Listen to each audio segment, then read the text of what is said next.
Hello everyone. Once again, I welcome all of you in social science class. Dear students, in today's class, we will study about exogenic forces like winds, water, and sun's heat. These forces bring changes on the surface of the earth. We will also study about in detail how a river, sea waves, glaciers and winds form different landforms. So without delaying, let's start our chapter and jump into the ocean of knowledge. Dear students, from the starting of our earth to till date, many changes has occurred on the surface of the earth, and these changes are still going on. Basically, there are two forces are there which are responsible for these changes, and these forces are endogenic forces and exogenic forces. About endogenic forces, dear students, we studied in detail in the part 1 of this video, and in today's video, dear students, we will study about the exogenic forces. So what are the exogenic forces? Let's see. The forces that work on the surface of the earth are called exogenic forces, and some examples of exogenic forces are wind, rivers, glacier. These forces bring changes on the surface of the earth. Some of these forces bring changes on the surface of the earth very fast, and some forces are there bring changes on the surface of the earth very slow. For example, sea waves can take hundreds of years to make a sea arc, but a flooded river can bring changes in the surrounding areas very rapidly or very fast. Dear students, we find different types of landforms around us, like mountains, plains, and plateaus. These landforms are made due to the endogenic or the exogenic forces. And these landforms are not stationary, they are also continuously changing. Basically, we find the changes in these landforms due to two forces. One is called weathering and second one is called erosion. So what is a weathering? Weathering is a physical breakdown of objects due to weather condition. It means that when the landforms like mountains, plains, and plateaus break due to the weather condition, that is called weathering. And basically there are three agents are responsible for weathering, and these three agents are wind, water, and temperature. When the wind blows, then it cut the rocks, it breaks the rock. Similarly, when the water flows from the rocks, or when the water seeps inside the rocks, due to which the rocks become weak. Another important agent of weathering is temperature. Due to the heat of the sun, the things expand, and at the night time when the sun is not there, at that time the things on the surface of the earth shrink. It is very minute, which cannot be judged by seeing naked eyes, but it is there. And due to continuous shrinking and expansion of the different landforms, the rocks become weak and then they break. The weathering process does not involve the transport of objects, I mean to say the broken part of the rocks, to a new location. In weathering, only due to wind, water, and temperature, the rocks break, but they remain there only. The another important agent due to which the different landform change is erosion. What is an erosion? Erosion means removal and transport of surface material like soil, rocks, and mud through the actions of wind, water, and ice. Here, the main difference between the erosion and weathering is that in weathering only the different rocks break, but in the erosion these broken parts are removed and they are taken from one place to another through different agents like winds, water, and ice. The process of the erosion may be fast or it may be slow,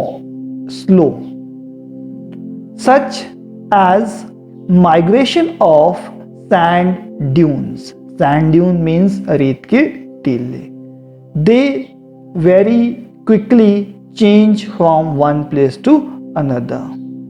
On the other hand, if we talk about the flood which occur in the river, it can bring the changes very rapidly. It can occur slowly over the time, such as migration of sand dunes, or very quickly, such as a result of flooding. It can be caused by the natural elements such as wind, water, and glacial ice. The next important process of the weathering and erosion is deposition. Deposition is the process in which sediments means the broken part of rocks like soil and rocks are added to a new landform, and wind, glacial ice, and waters do this work. Actually, what happens, suppose this is a mountainous area, and here due to the process of weathering, very small broken pieces of rocks are there. They are carried away from one place to another place through the water, and when they are carried away from one place to another, and there is a one low lying area is there, and with the water these objects will be deposited in this area, and it is called the deposition, means depositing of the broken pieces of rocks into another place is called deposition. Dear students, now let us try to understand that how does a river form different types of land form like waterfall, meander, oxbow lake and many other type of land form. So first of all you should understand that the place from where the river start, what is that called?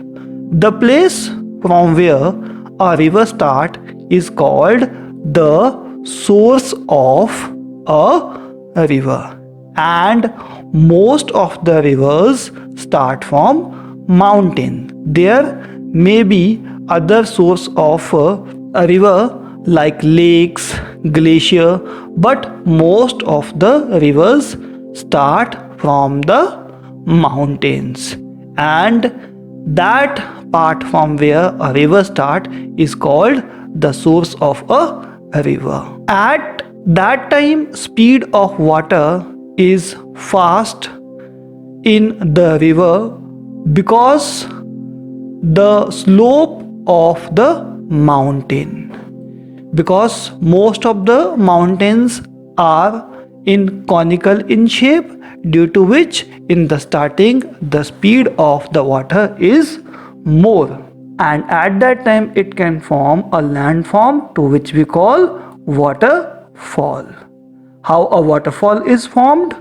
When the river water flows over a steep rocks which are made from different layers of rocks, and upper rocks are hard rocks and downward rocks are the soft rock, and what happen, water cuts down the soft rocks and only the hard rocks remain there. In this way waterfalls are formed. Now let's try to understand, dear students, this with the help of one diagram. Here, as you can see in this diagram, that there are different layers of rocks. The downward layers of rocks are soft rocks, but the up layer of the rock is hard, and water is moving from this direction to this direction. So it is continuously eroding or cutting the rocks. As the upper one rock, I mean to say the hard rock, is difficult to cut for water, so it cut it, but it cuts it very less. On the other hand, the soft rocks are easy to cut by the water, due to which what happen, this type of situation occur. The hard rock remains in this position and the water start falling from the hard rocks to down in this way, and in this way the waterfalls are formed. All over the world we find different types of waterfalls. You must have heard the name of Angel's Waterfall, which is situated in USA, North America. Another famous waterfall is Niagara Waterfall, and the famous waterfall of India, which is highest also, is the Jog Waterfall. Can you tell me that in which state this waterfall is located? You can give your answers in the comment box. As a river flows in the plain area, the speed of water decreases because in the plain area the land is flat. Due to this, a landform is formed to which we call meander. What is a meander? It is a snake like pattern formed by a river. Like a snake moves in a zigzag manner, in the same way, when a river enters in a plain area, it makes a snake-like pattern which is known as meander. Like you can see in this diagram. Here, this is the source of a river from where a river starts. In the starting, due to the slope, speed of water is more. But when a river is entering in the plain area, it is making a snake-like pattern. This snake-like pattern is called a meander. Due to the continuous erosion and deposition along the sides of meander, the ends of the meander loop comes closer and closer, and due to course of this time, the meander loops cuts off from the river and form a lake which is known as an oxbow lake. This is the example of a oxbow lake. This lake is formed when the water of river cuts off from the main river. So this is called oxbow lake. As the river moves forward in the plain areas and it enters in an area which is totally flat, and during that time if the water is very much in the river, due to which the water spread in the surrounding areas, and at that time whatever the material is brought by the river, it get deposited in the surrounding areas, and due to this process the landforms are formed, to which we call flood plains. Sometimes the river is having natural walls which do not allow the water to go in the surrounding areas, and these natural walls are called the levees. As a river flows forward and before falling the water of any river in a sea, due to plain area, the river fall into different channels, and these different channels fall into the water, and this is known as delta. Like you can see in this diagram, the river is divided into different channels: channel 1, channel 2, channel 3, channel 4 and channel 5, and all these different channels are falling in the sea. So in this way the river is making delta. Ganga Brahmaputra delta is the largest delta in the world, which is situated on the border of India and Bangladesh. Its maximum part is in Bangladesh, but some part is there which is situated in West Bengal, and it is the one of the most fertile area in the world, because when the river flows with it, it brings fresh soil which contain a lot of nutrients. The place where any river mix with the any other water body, for example with the sea, that place is called mouth. Like this is the mouth of a river, And in the starting I have already told you the place from where any river start, that is known as its source. Dear students, now let us see that how the sea waves form different type of landform.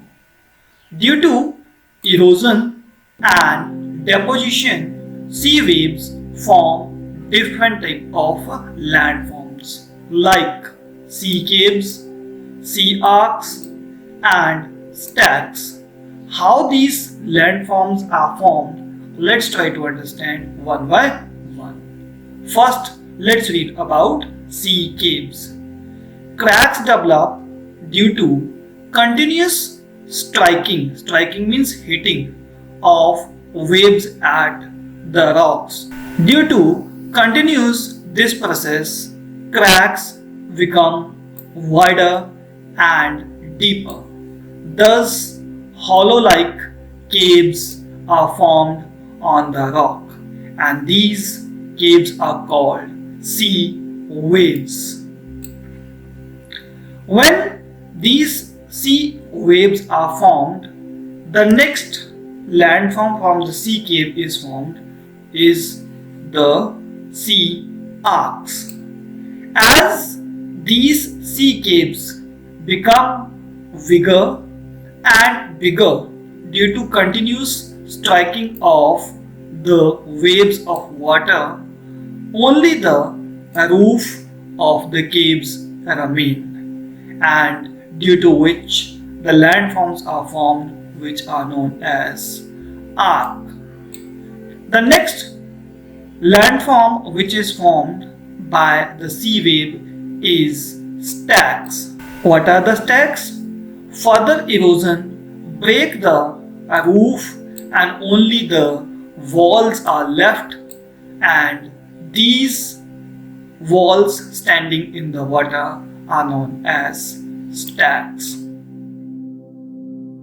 Dear students, just like a river and sea waves, wind also form or make different type of landforms.